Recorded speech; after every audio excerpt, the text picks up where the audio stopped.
Tere! Mina olen Pärtel ja täna ma räägin lisade kinnitustest. Lisade kinnitused määravad ära, kui kiiresti sa saad lisasid vahetada.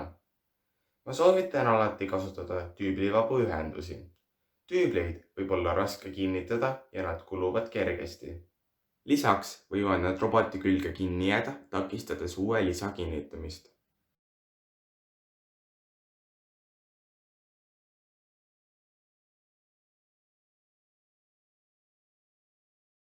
Tüüblivabu ühendusi on erinevaid. Mina olen kasutanud kõige rohkem ristpeatüübli või teljaga ühendust, sest seda on väga lihtne ehitada ja kasutada.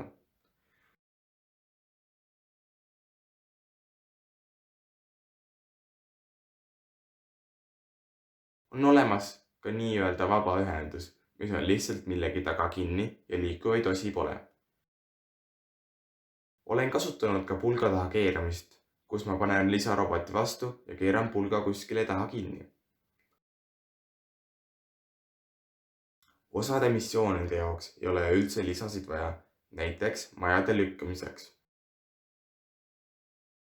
Neid lisasid saab ka omavahel kombineerida, näiteks ristpeatüüblite ja pulga taha keeramine. Valikuid on lõputult. Ma olen üritanud oma vahetused sättida nii, et äravõtmine võtab kuni 5 sekundit ja uue lisa peale panemine võtab ka kuni 5 sekundit. Kuid alati see ei õnnestu, aga lisade vahetamine ei tohiks väga pikk olla.